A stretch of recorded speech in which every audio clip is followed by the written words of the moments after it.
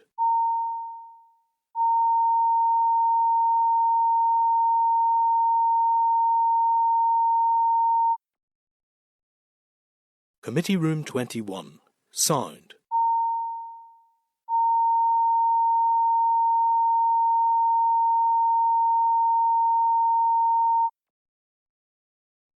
Committee Room 21. Sound.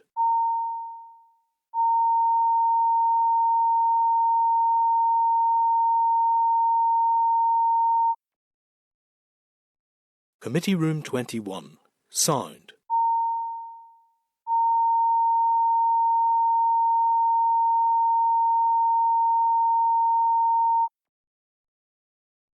Committee Room 21. Sound.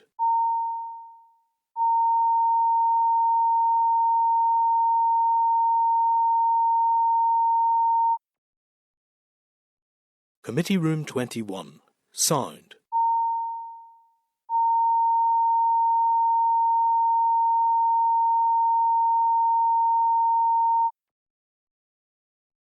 Committee Room 21.